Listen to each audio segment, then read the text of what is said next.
Salut à tous, c'est François Rousseau. Si vous êtes passionné par les voitures, vous êtes au bon endroit. Continuez à regarder, on va entrer dans le vif du sujet.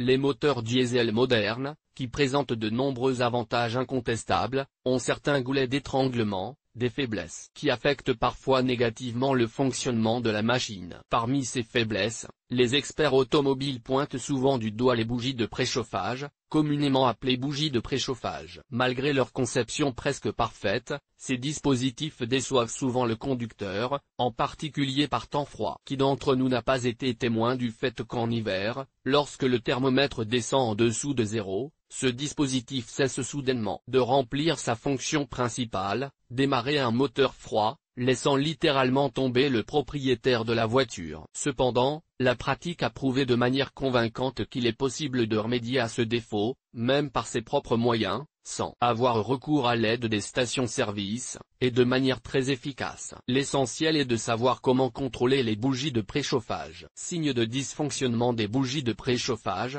comment les contrôler? L'invention des bougies de préchauffage a été plus qu'un événement important dans l'histoire du développement automobile. Elle a permis d'élargir considérablement les possibilités d'utilisation du moteur dans des conditions météorologiques défavorables. Le principe de fonctionnement de ce dispositif automobile est d'une ingénieuse simplicité. Ainsi, grâce à lui, il a été possible de chauffer la chambre de combustion. Cela a contribué à l'allumage du carburant dans les cylindres, même en cas de gel important. Ceci était particulièrement caractéristique des anciens moteurs diesel, alors que les moteurs diesel modernes sont parfois démarrés avec succès sans l'aide de bougies. Pour savoir comment vérifier les bougies de préchauffage d'un moteur diesel, il est nécessaire de comprendre le principe de leur fonctionnement. Les dispositifs doivent s'allumer à partir d'un certain niveau de température, qui est immédiatement signalé par le tableau de bord. Un indicateur spécial s'allumant immédiatement. Mais il arrive que ces indicateurs ne s'allument pas pour diverses raisons,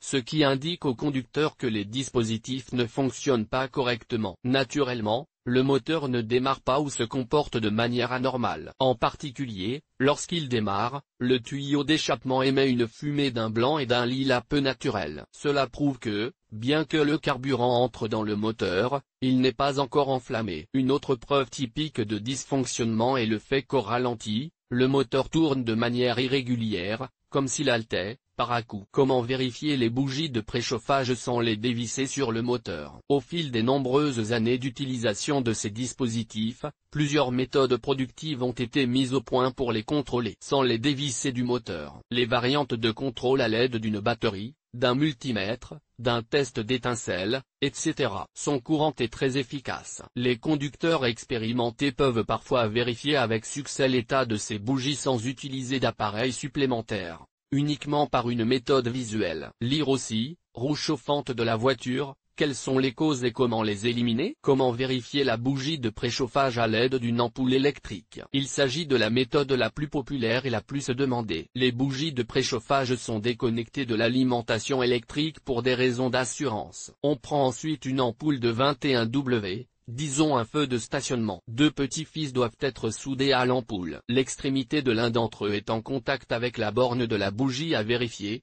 et l'autre avec la borne plus de la batterie. Si l'ampoule ne s'allume pas du tout ou brûle faiblement, sans atteindre sa pleine puissance, c'est un signe certain que l'appareil est défectueux. Si l'ampoule brille normalement, l'élément chauffant n'est pas cassé et l'appareil fonctionne normalement. Chacune des bougies est passée tour à tour de cette manière. Cependant, certains experts soulignent la relativité de cette méthode de contrôle. Selon eux, elle ne reflète pas toujours correctement la réalité et ils conseillent donc d'utiliser un testeur. Comment vérifier les bougies de préchauffage avec un multimètre? Le format de test du multimètre est également largement utilisé dans la pratique, en particulier dans les cas où la bougie de préchauffage n'est pas facilement accessible. Dans ce cas, le conducteur est aidé de manière fiable par le contrôle des bougies de préchauffage à l'aide d'un multimètre réglé sur le mode dans lequel il est possible de mesurer la résistance. L'algorithme des actions est le suivant, l'appareil est déconnecté du fil d'alimentation. L'électrode centrale de la bougie de préchauffage est connectée à l'électrode plus du multimètre, et l'électrode moins, au corps de la bougie de préchauffage. Si le multimètre ne donne aucune indication, cela signifie qu'il y a une panne quelque part sur la ligne de l'élément chauffant et que l'appareil doit absolument être remplacé. L'inconvénient relatif de cette méthode est que,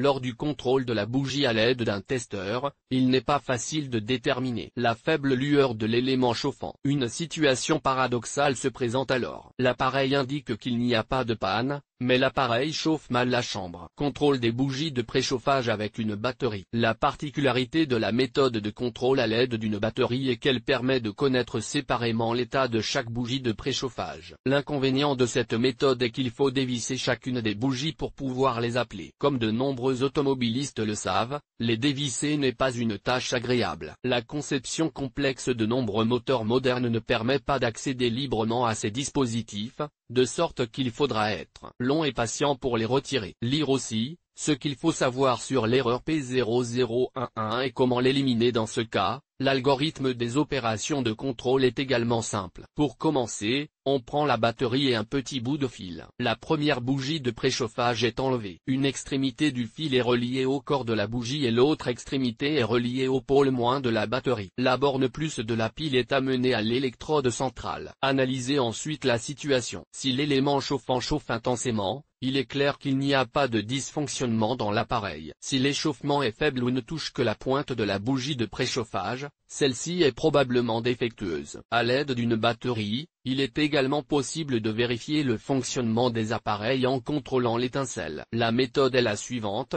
on prend une batterie et un morceau de fil isolé, dont les extrémités sont dénudées à environ 2 cm. Le pneu est retiré des bouchons, l'alimentation est coupée. L'une des extrémités du fil est connectée à la borne plus de la batterie, puis l'autre extrémité est rapidement mise en contact avec l'électrode centrale, avec une extrême prudence. Si l'élément chauffant est fonctionnel, il répondra immédiatement à un court contact par une forte étincelle. Si cette étincelle est absente ou faible, on peut en conclure que l'appareil est soit totalement inutilisable, soit sur le point de cesser de fonctionner et qu'il devra inévitablement être remplacé. Contrôle visuel des bougies de préchauffage. Ce type de contrôle n'est évidemment accessible qu'aux conducteurs expérimentés qui connaissent bien la structure du moteur. En même temps, elle ne garantit pas à 100% l'exactitude du diagnostic, qui doit donc être clarifié à l'aide d'appareils. En outre, cette méthode exige la dépose obligatoire de ces dispositifs, ce qui, comme nous l'avons déjà indiqué, pose parfois des problèmes. C'est pourquoi il convient de les examiner le plus attentivement possible après leur retrait. Souvent, les traces d'une surchauffe importante sont visuellement visibles,